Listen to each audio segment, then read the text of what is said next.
All right, welcome back to Radio Wasteland. Tonight we're going to talk about something that, a lot of people like to kvetch and complain about, and I personally find it all to be quite ridiculous. But we're going to talk about generations, specifically the battle between the millennial and the boomer that seems to be going on right now. Personally, I'm Generation X, so I'm like in between. My mom was the silent generation, so she was before. Right. Your parents, Kara, would be boomers. Yes. And you would be a millennial. I would be, yes. Yeah. And, today's teenagers and like early 20-year-olds are Gen Z. Right. So, and for anybody out there wondering, Gen Y and millennial are synonymous. The same thing. Yeah. Right.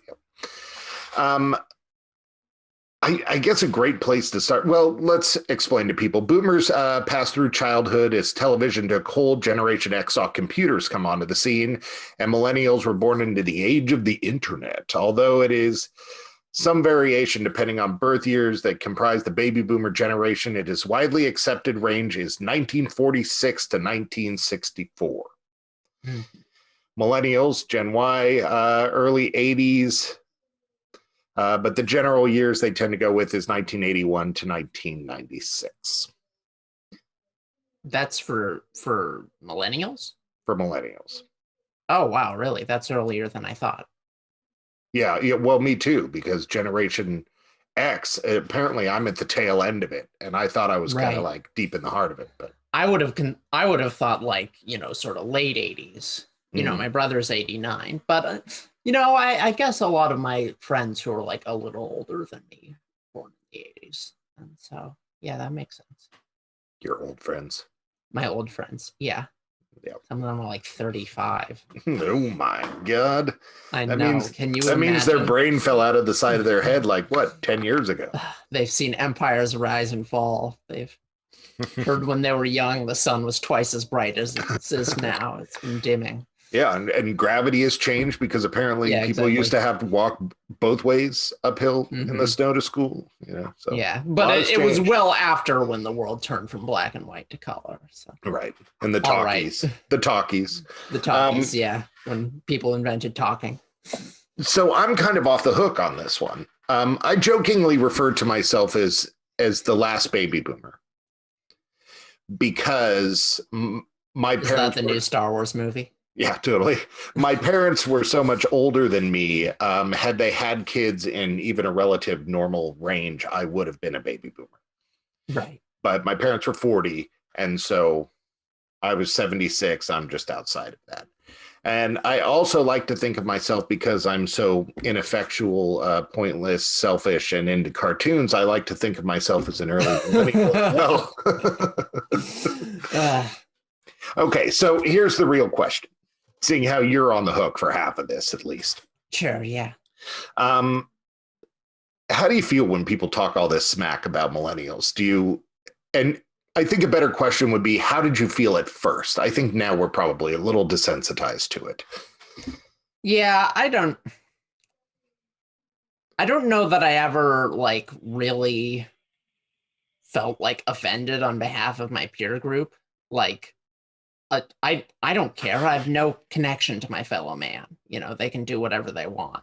So a millennial of you. Yeah, exactly. Your words cannot hurt me because I care about nothing. Right. Kind of thing. So just don't post it on my Twitter profile because that'll hurt my feelings. But yeah, that's true. Anyway, so I guess I felt nothing particularly about that, but I do think there's some annoying historical context. I think a lot of the ladders that allowed baby boomers to get so successful economically were basically pulled up during the Reagan era. But is that baby boomers' fault? No, not really. Baby boomers would have been 20s to 30s then. They weren't responsible for putting Reagan in office. That was the generations before them, which are, largely very old or dead now. So the greatest generation in the silent generation.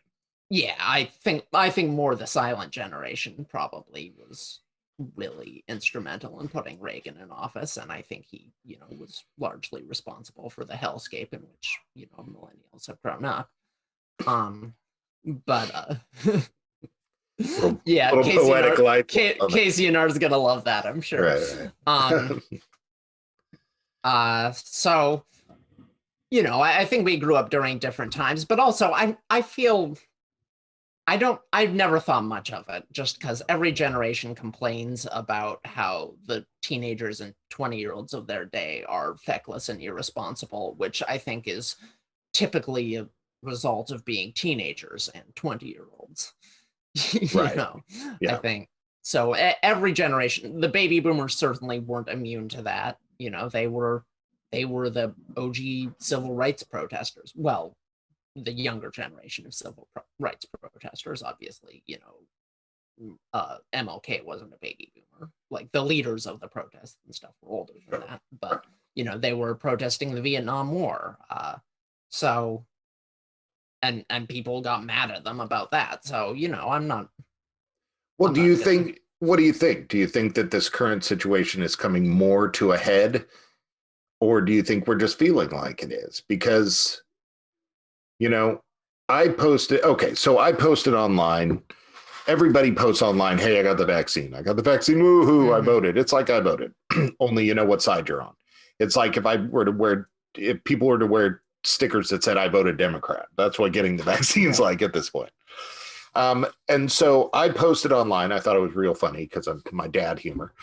I said, guess who has 2 thumbs and just got the vaccination? Not this guy, because the vaccine made my thumbs fall off. And of course, I think it's super funny. But I get some comments on there. And one comment is from somebody, I'm not sure who I know them. We tried to research if I knew this person, but we weren't able to real quick. He posts on there like, ew, why would you put that poison in your, and gives a bunch of like hateful faces and stuff. And I mean, I'm obviously mocking both sides of this thing, right? And so he puts up all these hateful faces, and then he, and I go to see who this is. Okay, well, maybe. And I can't find him. So he immediately posted this stuff on my comment and then unfriended me and blocked me. I didn't say anything back yet. I mean, I would have, but it would have been as snarky as the initial comment. And, he just immediately, so do you, I guess my point is, do you think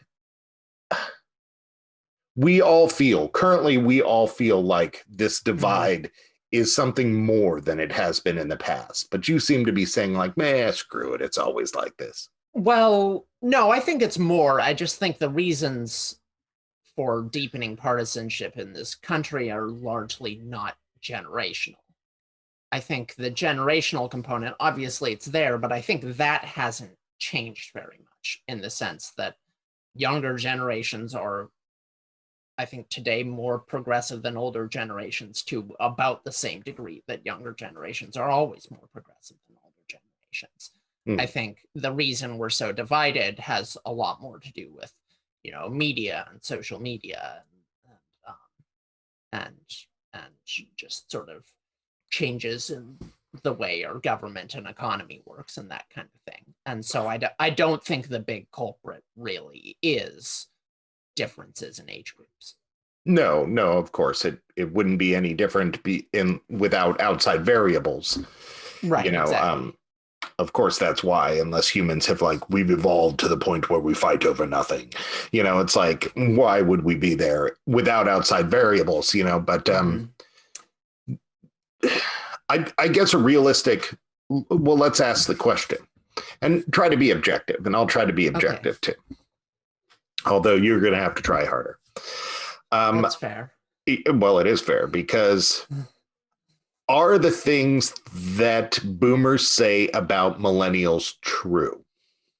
Well, what do boomers say about millennials? Well, that you're feckless, and you obviously know some of it.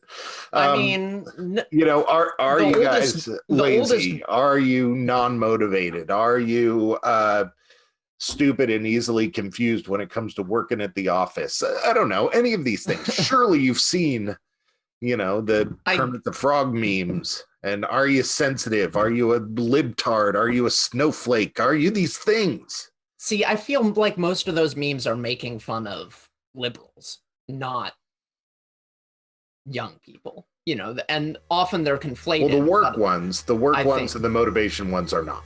They are okay, sure. Where you know we can't write in cursive. Who freaking cares? You can't use Outlook. You know. I've never drank from a garden hose. Right. Right. I mean, you can't use Adobe Acrobat without, you know, getting 3 viruses and emailing your social security number to a Nigerian. You're not being objective, though. No, come on. You're not being objective. We'll hit the other side too.